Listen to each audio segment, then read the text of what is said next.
तो हेलो मेरी प्यारे दोस्तों, आपका स्वागत है आपके अपने चैनल टॉपर्स एकेडमी। इस सेशन में हम क्या करेंगे, अब हम आपकी एकेडमी की तैयारी कराने के लिए जितने भी पेपर में क्वेश्चन पूछे गए हैं, ठीक है, चाहे वो हिंदी का हो, चाहे वो अंग्रेजी का हो, चाहे वो विज्ञान हो या गणित हो, या चाहे वो कक्षा 10 का हो या कक्षा 12 का हो, सारे पेपर्स आपको हम 2015 से लेकर के 2025 तक पेपर सॉल्व कराएंगे। क्यों? क्योंकि क्वेश्चन बार बार वही रिपीट होते हैं, तो हमको क्या करना, अच्छी तरीके से इनको पढ़ लेना है। केवल आप अच्छी तरीके से वीडियो देखिए और आपके ये सारे जो कॉन्सेप्ट है वो क्लियर हो जाएंगे। ठीक है, तो आज हम पढ़ेंगे हिंदी के बारे में। देखिए, माध्यमिक शिक्षा परिषद उत्तर प्रदेश बोर्ड के द्वारा जो परीक्षा आयोजित की गई थी 2000, ये हिंदी का पेपर है 2025 में पूछा गया और सेट नंबर है 7। ठीक है, तो इसको हम क्या करेंगे, सॉल्व करेंगे। आपको ये चीज तो पहले ही पता है कि जो बोर्ड का कक्षा 10 का जो पेपर पूछा जाता है उसमें से 70 नंबर जो आते हैं वो आपको रिटर्न करने होंगे और 30 जो नंबर होते हैं, 30 मार्क्स का आपको प्रैक्टिकल का नंबर मिलता है स्कूल से। ठीक है, समय जो रहेगा वो रहेगा 3 घंटे 15 मिनट। तो किसी भी प्रकार का कोई कंफ्यूजन नहीं होना चाहिए। 3 घंटे 15 मिनट का आपको समय मिलेगा, जिसमें 15 मिनट आपको पढ़ने के लिए दिए जाएंगे और आपको 3 घंटे में वो क्वेश्चन जितना भी पेपर है सॉल्व करना होगा। ठीक है, चलिए देखिए, यहाँ पर लिखा हो प्रारंभ में 15 मिनट परीक्षार्थियों को प्रश्न पढ़ने के लिए निर्धारित हैं। आप सबसे पहले क्या करेंगे, अच्छी तरीके से आप पेपर को पढ़ेंगे और उसके पश्चात में आपको आंसर देना है। ठीक है, देखिए सभी प्रश्न करना अनिवार्य है। पहले पॉइंट, दूसरे पॉइंट बताया गया यह प्रश्न 2 खंडों में यानी खंड आ और खंड बा में विभक्त होगा। ये हिंदी के पेपर की बात कर रहे हैं। ठीक है, 2025 में पेपर आ चुका है, तो हम क्या करेंगे, इसका सोल्यूशन भी बताएंगे, पेपर कैसा आया था उसके बारे में पढ़ेंगे और उसका सोल्यूशन भी बताएंगे कि किस प्रकार से आपको लिखना है पेपर में। ठीक है, खंड आ में देखो क्या है, खंड आ में 1 अंक के 20 बहुविकल्पीय प्रश्न होंगे।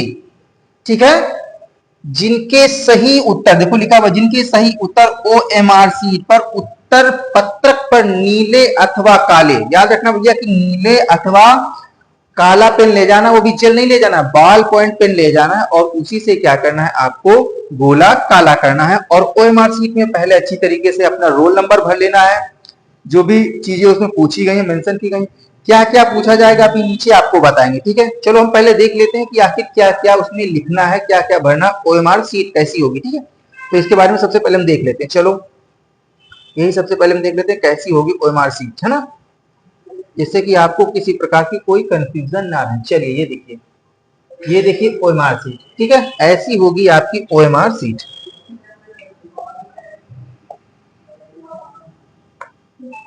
चलो बात आई OMR सीट, ये भी आप देख लीजिए, ये है आपकी OMR सीट उत्तर पत्रांक। ठीक है, गोला भरने का सही तरीका उसमें बताया जाएगा कि गोले को पूरा ऐसे काला कर देना है, वो भी नीले या फिर काले पेन से। ठीक है, अधिकतर आप काले पेन से इसको क्या करेंगे, पूरा काला, ये आधा नहीं काला करेंगे नहीं तो नहीं माना जाएगा, आपको पूरा गोला अच्छी तरीके से काला करना है। ठीक है, इसमें क्या करना है, जिला व कोड नाम लिखना है, केंद्र का कोड लिखना, अनुक्रमांक यानी अपना रोल नंबर लिखना है, विषय का कोड लिखना है, विषय का कोड उसमें दिया होगा पेपर में, और प्रश्न पत्र संख्या, ये 5 चीजें आपको भरनी है। ठीक है, ये 5 चीजें आपको भरनी है। फिर देखो लिखा है OMR क्रमांक संख्या। ठीक है, इन चीजों को आपको अच्छी तरीके से भर देना है। भरने के पश्चात में आपको क्या करना, देखो लिखा है यहां पर आपको क्वेश्चन के आंसर देने हैं। ठीक है, देखिए ये देखिए,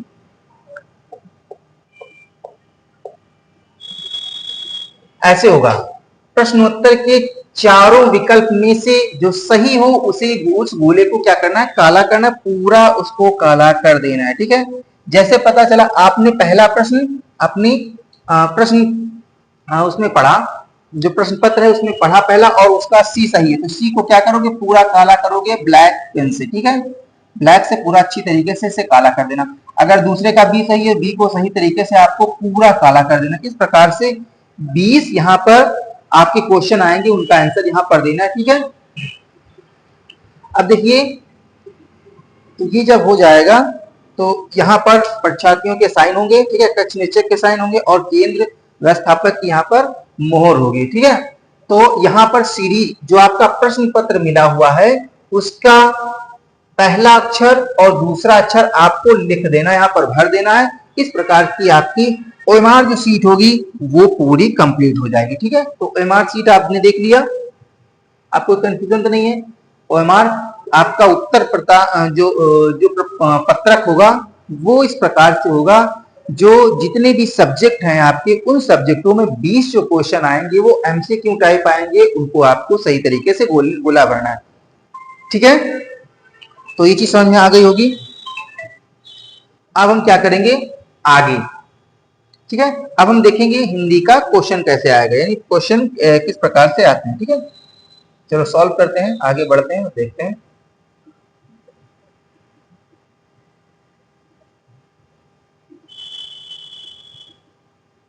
तो यहां पर ओएमआर सीट के बारे में आपको जानकारी मिल गई, और चीजों के बारे में देख लेंगे।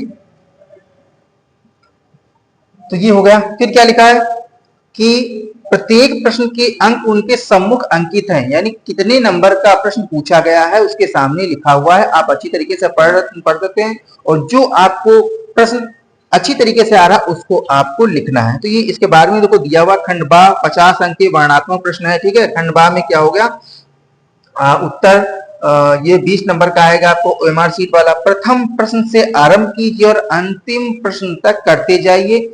जो प्रश्न ना आता हो उसे उसमें समय नष्ट कीजिए, तो छोड़ दीजिए। ठीक है, तो इस प्रकार से आपका पेपर रहेगा। ठीक है, चलिए हिंदी का हम पेपर सॉल्व करते हैं, आपको दिखाते हैं कैसा पेपर आया था 2025 में। पहला तो क्वेश्चन पूछा गया है, शुक्ल युग के निबंधकार हैं। शुक्ल युग के निबंधकार कौन है? तो ऐसा क्वेश्चन आएगा ABCD, है ना, इस प्रकार से लिखा होगा। पूछा गया पहला क्वेश्चन कि जो शुक्ल युग के निबंधकार कौन है।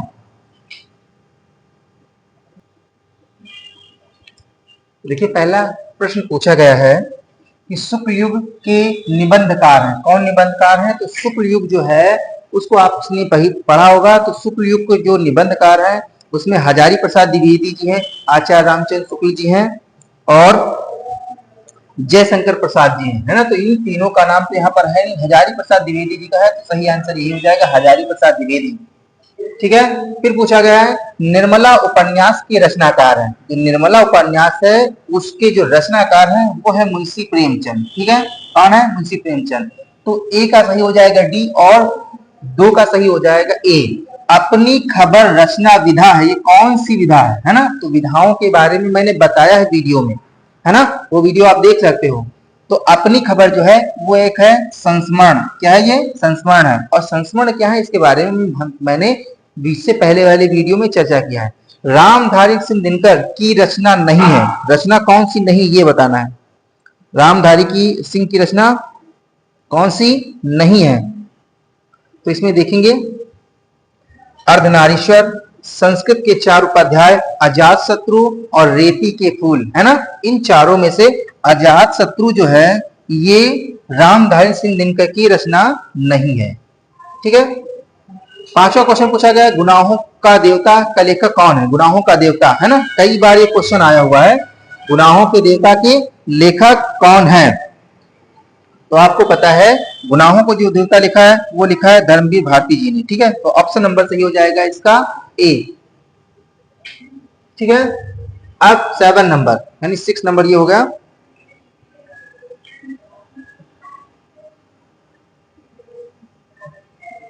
सिक्स नंबर में पूछा गया है निम्नलिखित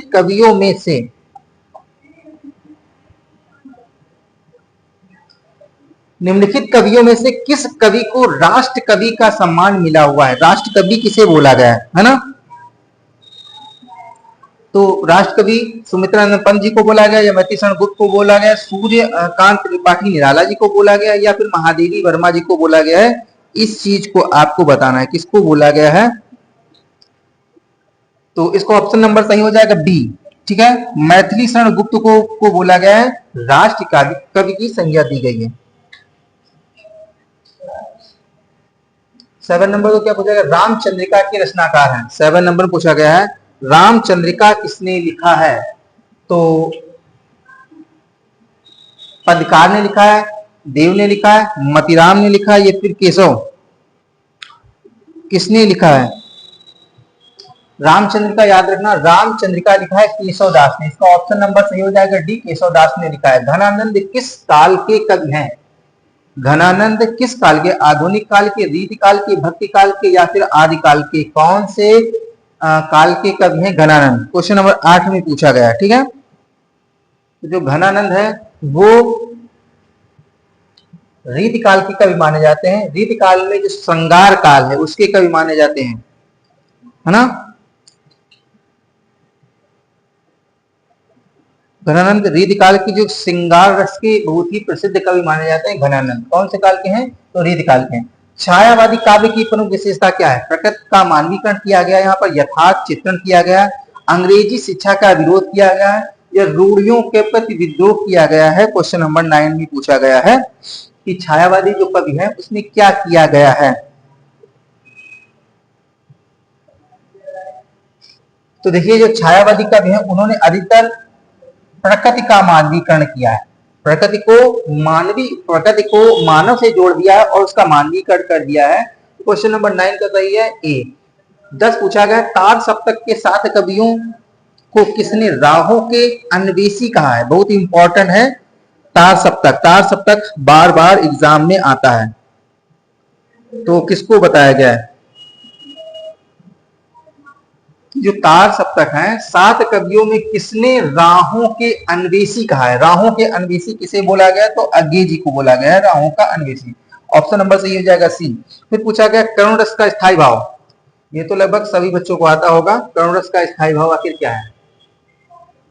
चलिए बताइए, करुण रस का स्थायी भाव आखिर क्या है?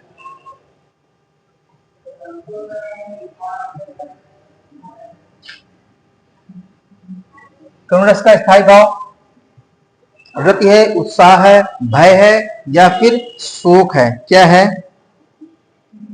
सभी को पता होगा है ना कि करुण रस का जो स्थायी भाव है वो है शोक। भूरे बालों की सी कतरन छिपा नहीं उसका छोटापन, उपयुक्त पंक्ति में अलंकार कौन सा? भूरे बालों की सी कतरन छिपा नहीं उसका छोटापन। 12 नंबर में क्या पूछा गया है कि इसमें अलंकार कौन सा है? कौन सा अलंकार है? भूरे बालों की सी कतरन छिपा नहीं उसका छोटापन। रूपक अलंकार, उपमा अलंकार है, उत्प्रेक्षा अलंकार है, कौन सा अलंकार है? तालिका भूरे बालों की सी कतरन, है ना, छिपा नहीं उसका छोटापन। तो यहां पर जो है उपमा अलंकार है, यानी इसमें उपमा की गई है। भूरे उपमा अलंकार यहां पर क्या है? भूरे बालों की सी कतरन छिपा नहीं उसका छोटापन, तो यहां पर उपमा की गई इसलिए यह है उपमा अलंकार। छंद पढ़ाते समय आने वाले विराम को क्या बोला जाता है? इसे आप छंद पढ़ा रहे हैं, छंद में जो है क्या बोला गया उसको बताइए। क्वेश्चन नंबर 13 का क्या होगा?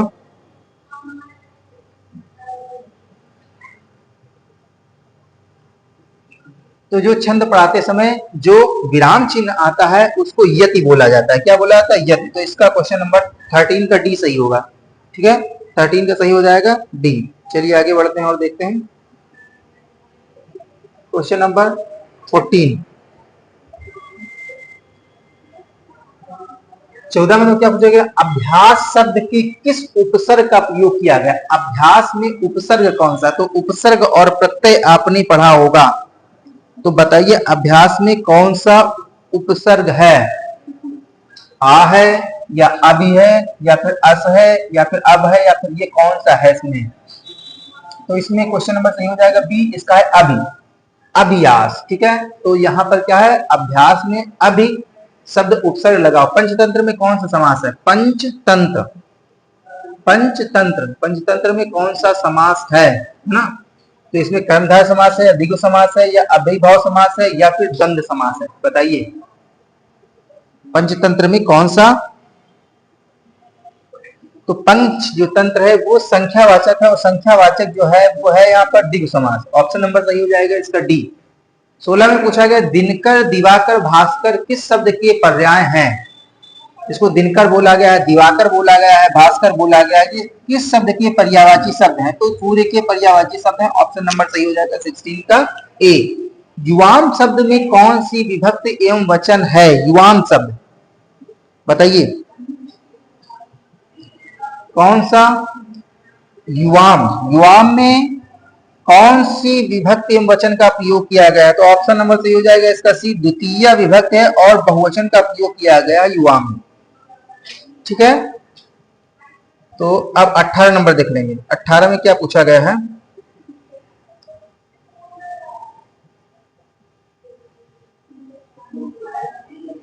देखिए था, मोहन द्वारा चित्र बनाया गया, इस बात में वाच्य क्या है? वाच्य मोहन द्वारा, है ना। आपने एक्टिव वॉइस और पैसिव वॉइस पढ़ा होगा इंग्लिश में, है ना। इंग्लिश की भी मैं वीडियो बना रहा हूँ, वीडियो प्रोवाइड आपको करा रहा हूँ, उनको भी आप देखिए। ठीक है, तो इसमें पूछा गया वाच्य कौन सा है?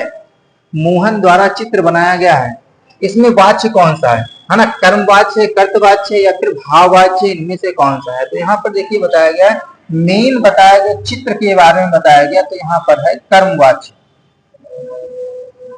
है ना।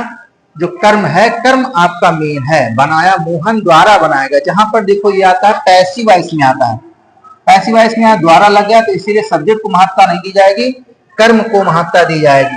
सूरज निकला और चारों ओर प्रकाश फैल गया, उपयुक्त वाक्य किस प्रकार का है? सरल है, संयुक्त है, मिश्रित है या प्रश्नवाचक है? इस चीज के बारे में बताना है। सारी चीजों को आपको अच्छी तरीके से पढ़ना है ना।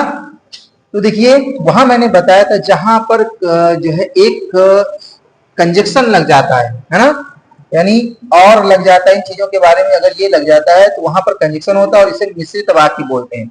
सरल वाक्य, मिश्रित वाक्य और संयुक्त वाक्य, है ना, जो कि इंटर की अंग्रेजी में भी मैंने पढ़ा, इंग्लिश के बारे में बताया है।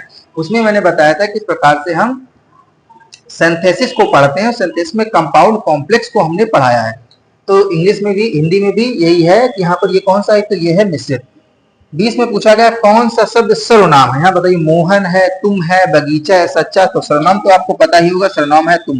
देखिए इस प्रकार से 20 क्वेश्चन आए हैं।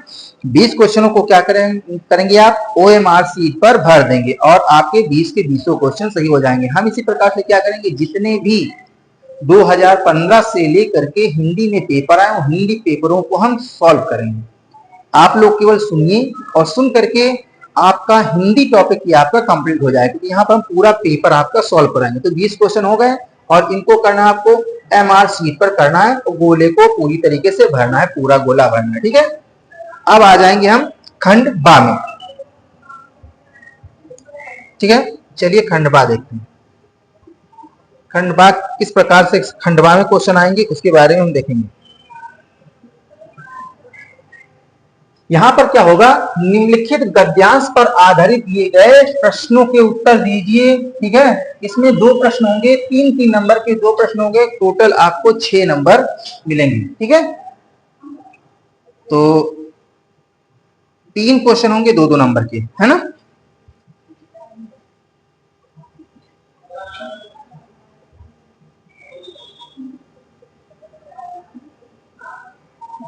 चाहे आप अथवा करके दिया हुआ है या फिर आप चाहे हिंदी का ये कर सकते हैं। ठीक है, 6 नंबर का, या आप इसी प्रकार से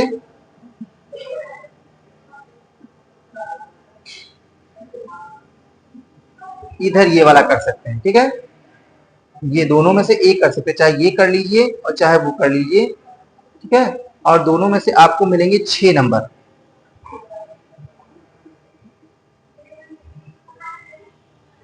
समझ में आया? तो 3 प्रश्न हैं, 2-2 नंबर के हैं, 3 प्रश्न 2-2 नंबर के हैं, इनको आपको इसका आंसर देना है। चलो पढ़ते हैं। हम लोग कच्ची मिट्टी की मूर्ति के समान रहते हैं, जिसे जो जिस रूप में चाहे उस रूप में करे, चाहे वह राक्षस बनाए चाहे वह देवता बनाए। ऐसे लोगों का साथ करना हमारे लिए बुरा है, जो हमारे अधिक दृढ़ संकल्प के हैं, क्योंकि हमें उनकी हर एक बात को बिना विरोध के मान लेनी पड़ती है। पर ऐसे लोगों का साथ करना बुरा है जो हमारी ही बात को ऊपर रखते हैं, क्योंकि ऐसी दशा में ना तो हमारे ऊपर कोई दबाव रहता है और ना ही हमारे लिए कोई सहारा रहता है। दोनों अवस्थाओं में जिस बात का भय रहता है उसका पता चलता है कि युवा पुरुषों को प्रायः बहुत कम रहता है ना। यानी उनको जो पता होता है युवा पुरुषों को बहुत ही कम रहता है। तो ये पूछा गया उपयुक्त गद्यांश का संदर्भ लिखिए। तो संदर्भ आपको तब आप लिख पाएंगे जब आपको पता होगा कि ये कौन से पाठ से लिया गया, कहां से लिया गया, तभी आप संदर्भ लिख पाएंगे, है ना। तो इसके लिए आपको जानकारी होनी चाहिए। तो संदर्भ कैसे लिखोगे, आपको संदर्भ कैसे लिखना है ना। तो इसके बारे में देखिए, इसके बारे में मैंने, तो संदर्भ में आपको क्या लिखना है, यहां पर हम लिख कर दिखा रहे हैं आपको। क्या लिखोगे, उपर्युक्त गद्यांश, है ना। चलिए देखिए, इसको हम नीचे इसका आंसर लिखा हुआ है, आंसर के पास आपको पहुंचाते हैं। ये देखिए संदर्भ, ठीक है। उसी में संदर्भ में आपको क्या लिखना है इसके बारे में देखिए। लिखा है संदर्भ, उपर्युक्त गद्यांश रामचंद्र शुक्ल जी द्वारा रचित मित्रता नामक पाठ से लिया गया है। आप ऐसे लिख सकते हैं, लेकिन ये भी लिख सकते हैं उपयुक्त गद्यांश रामचंद्र शुक्ल द्वारा लिखित मित्रता नामक पाठ से लिया गया है। अब ये लिख सकते हैं, ये आप लिखिए उपयुक्त गद्यांश के उपयुक्त गद्यांश मित्रता नामक पाठ से लिया गया है और इसके लेखक रामचंद्र शुक्ल जी हैं। आप ऐसे भी इसका संदर्भ लिख सकते हैं। दूसरा दो क्वेश्चन क्या पूछा गया, दूसरा क्वेश्चन पूछा गया है उसमें, तो पहला आपने संदर्भ बता दिया, ठीक है। अब आइए दूसरा क्वेश्चन देखें क्या है।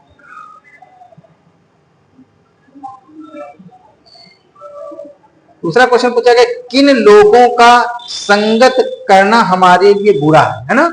ये तो पूछा गया किन लोगों की संगत करना हमारे लिए बुरा है। तो देखिए यहां पर आंसर लिखा हुआ है इसका, किन लोगों की संगत करना हमारे लिए बुरा है ना। ये देखिए,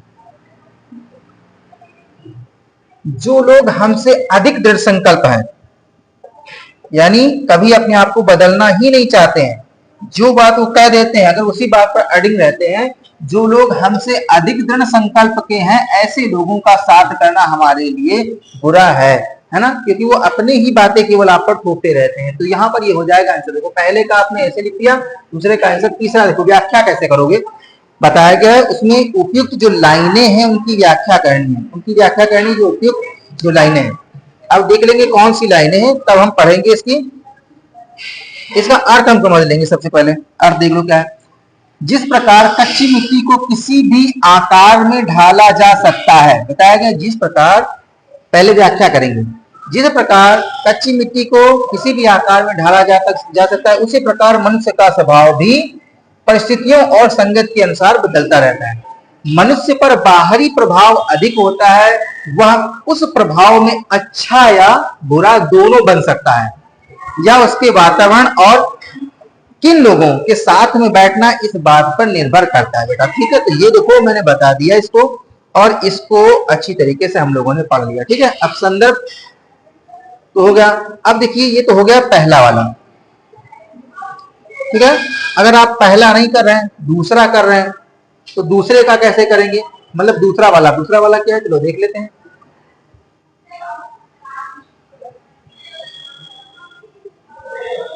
आप अगर ये वाला नहीं करते हैं, अगर दूसरा वाला ये वाला कहते हैं, है ना, इनमें दोनों में से एक करना है, तो आपने पहला वाला कर लिया, ठीक है। अब आ जाइए, ये आया पद्य का, इसमें भी वही है, 3 क्वेश्चन होंगे, 2-2 नंबर। कहा गया किलकत कान घुटुरवन आवत मणिमय कनक नंद की आंगन बिंब पकड़ के धावत, कबहू निरख हरि आप छाव को करि सो पकड़न चाहत, किलकी हसत राजत द्विगतियां पुनि पुनि पिन अवगाहत, कनक भूमि कर पर कर पग छाया यह उपमा इग राजत, कर कर प्रतिपद प्रति मन वसुधा कमल बैठ की साजत, बाल दशा सुख निरख यशोदा पुन पुन नंद बुलावत, आचरा तर लय ढाक सूर्य के प्रभु को दूध पियावत, ठीक है। तो इस प्रकार से जो पद्य का दिया हुआ है, ठीक है, ये पैसेज दिया हुआ, इसको आपने पढ़ा।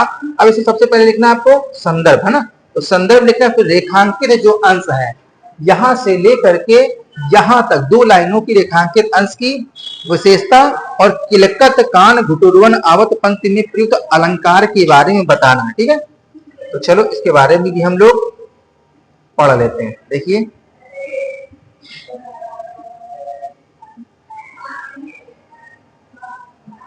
ये देखिए, तो हम यहां पर पढ़ेंगे संदर्भ।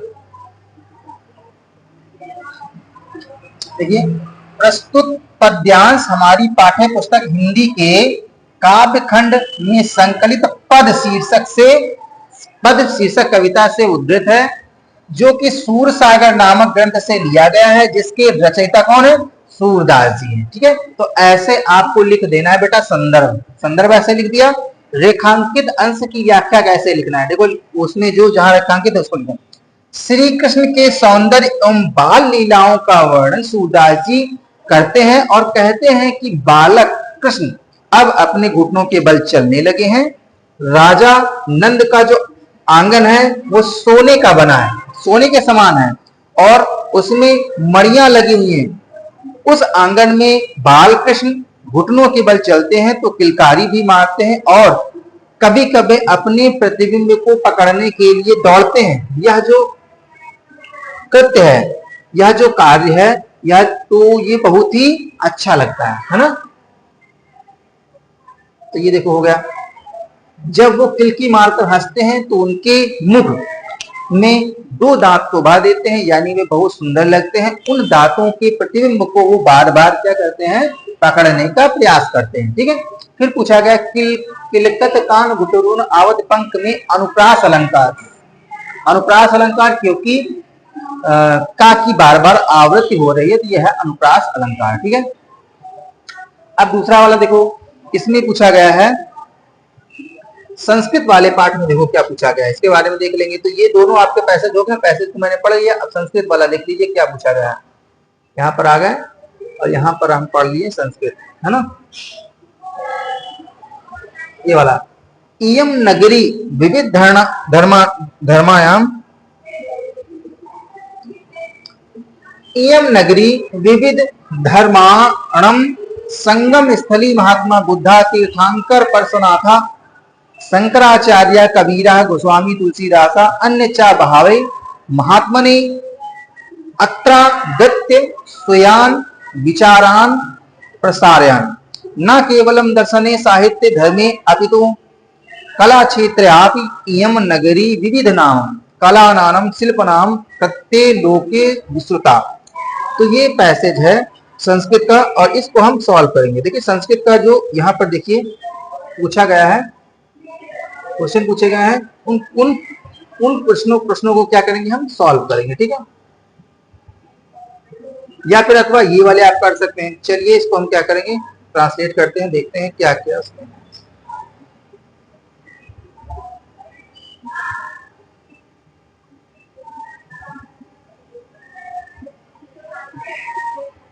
हिंदी अनुवाद देखिए,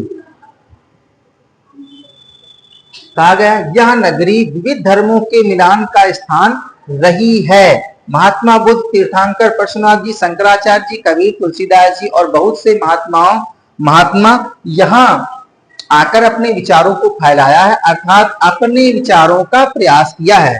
केवल धर्म, साहित्य और धर्म में ही नहीं अपितु कला के क्षेत्र में भी यह नगरी विविध कलाओं से और शिल्पों के लिए संसार में प्रसिद्ध है।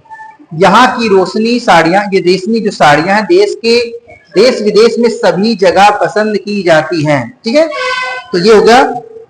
संदर्भ में कहा गया प्रस्तुत श्लोक हमारी पाठ्य पुस्तक संस्कृत परिचायिका के अंतर्गत भारतीय संस्कृता नामक पाठ से उद्धृत है। इसमें सभी के कल्याण की कामना की गई है। तो इस प्रकार से संस्कृत का जो पैराग्राफ है वो संस्कृत का पैराग्राफ हो गया। और हिंदी अनुवाद में देखो बताया गया जो लाइनें हैं हिंदी अनुवाद, सब सुखी हो, सब रोग रहित हो, सब कल्याण को देखें, कोई भी दुखी ना हो, ये चीज बताई गई है उसकी जो अंडरलाइन की गई है उसमें। ठीक है, अब आया है जयशंकर प्रसाद जी का जीवन परिचय। तो जयशंकर प्रसाद जी का जीवन परिचय आप देख लीजिए।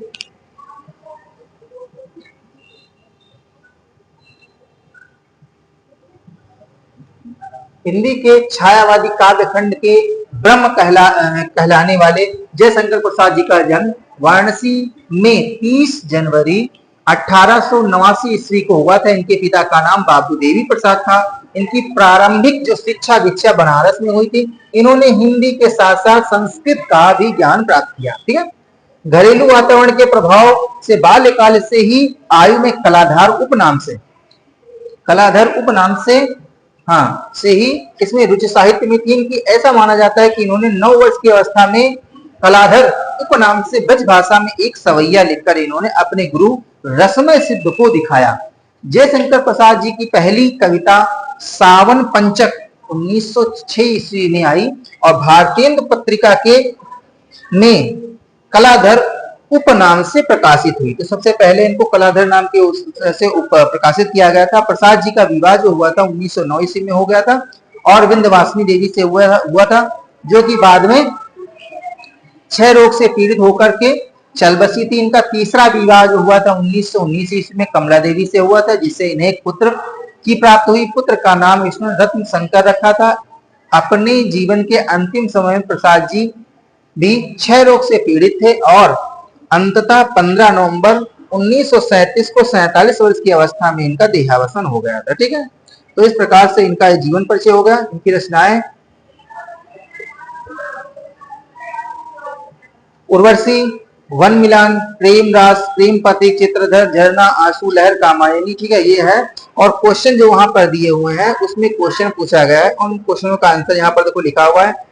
चंद्रशेखरा कारागरम स्पग्रहम अवदत् भारतीय संस्कृता तु सर्वेशा मतावलंबिनम संगम स्थली वातात शीघ्रतम मना अस्ति। ठीक है, तो ये 4 जो क्वेश्चन है उनका आंसर दिया हुआ। तो इस प्रकार से आपका हिंदी का पूरा पेपर यहाँ पर ये सॉल्व हो जाता है। ठीक है, इसमें से जो खंड काव्य जो है वो खंड काव्य, क्योंकि अलग अलग खंड काव्य इसीलिए उसको शामिल नहीं किया गया। इस प्रकार से इतना बड़ा पेपर आएगा, बहुत बड़ा पेपर नहीं आएगा, आप आसानी से इस पेपर को कर सकते हो।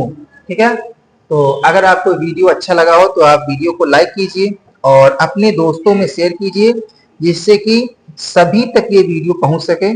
और चैनल को सब्सक्राइब कर लीजिए, क्योंकि अब इस पर आपको, अगर आप एकेडमी की तैयारी कर रहे हैं तो सारे वीडियो आपको मिलेंगे।